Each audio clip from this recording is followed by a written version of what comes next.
Eto na mga kabasketball, napunta sa Group B itong ating Gilas Pilipinas, kung saan makakabakbakan nga nila itong number 21 sa world ranking na New Zealand.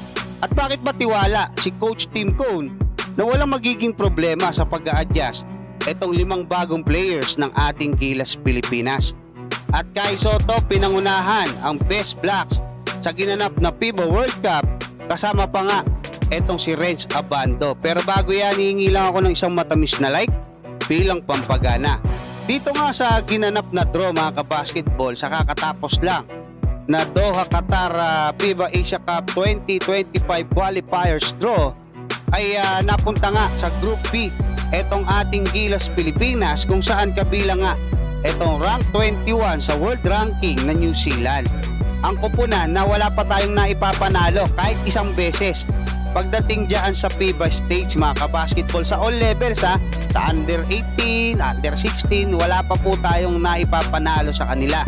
At dito nga lang sa kakatapos lang na world qualifiers mga kabasketball, doon sa naging mga laban ng Gilas sa kanetong New Zealand, ay nagkaroon tayo ng margin average na 35.5 points.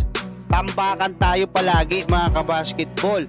Pero may chance naman tayong makabawi dahil merong home and away format itong FIBA Asia Cup qualifiers na magkakaroon ng 3 window na magsisimula nga sa February next year na yan mga kabasketball. Maganda to para makita natin kung ano ba yung direksyon, kung magkakaroon ba ng bagong programa itong ating national team.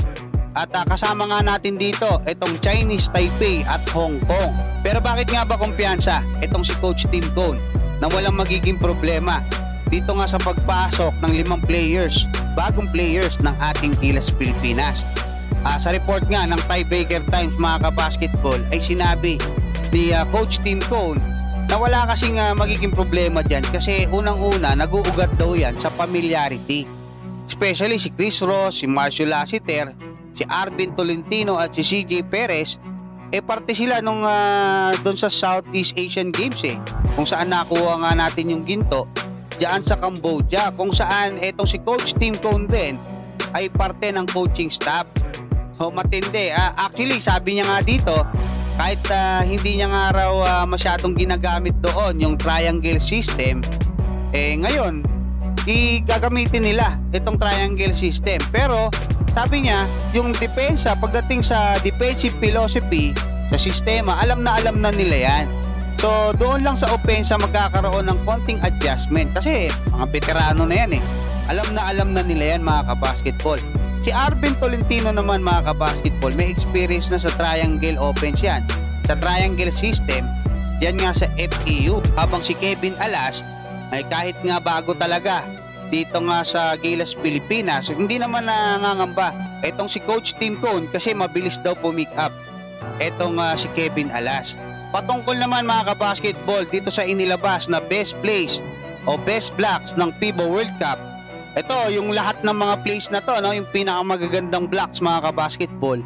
Nanguna etong ating pambatong si Kai Sotto, at nakapasok dito nga sa top 10 etong ating pambatong si Renz Abando. Matindi kasi yung naging blocks niya mga kabasketball, especially dito sa 6'8", na ito talaga yung nakakuha ng kumbaga ng top 10 nung binutata niya itong 6'8" ng Italy sa ilalim. Kasi pagka ikaw 6'8" ka, taas ang bantay mo lang 6'2", especially nandoon ka na sa ilalim kung saan siga ka na dun diba? Parang ang feeling mo hindi ka nasasabayan kasi pa-foul lang pero hindi, inaabot ka, talagang pisong-piso yung ginawa netong ating pambatong si Renz Abando.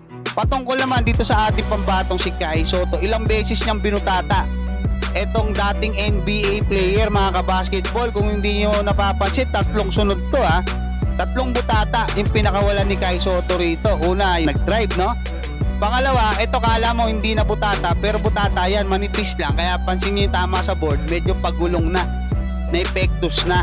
Ito namang huli, idadakdak niya ng 2 kamay, binutata siya ng harap-harapan netong ating pambatong si Kai Sotto. At may update din tayo sa Hiroshima Dragonflies dahil isinama na nila sa kanilang Final 12 official roster etong ating pambatong si Kai Sotto mga kabasketball. Noong nakaraan kasi wala siya dyan, pero wala pang picture, no? So most likely yung updated na picture yung ilalagay nila dito, kasi nga si Kai ay hindi pa nakapagsuot ng jersey ngayon netong Hiroshima Dragonflies kasi hindi siya naglaro diyan nga sa dalawang preseason game nila nitong nakaraan.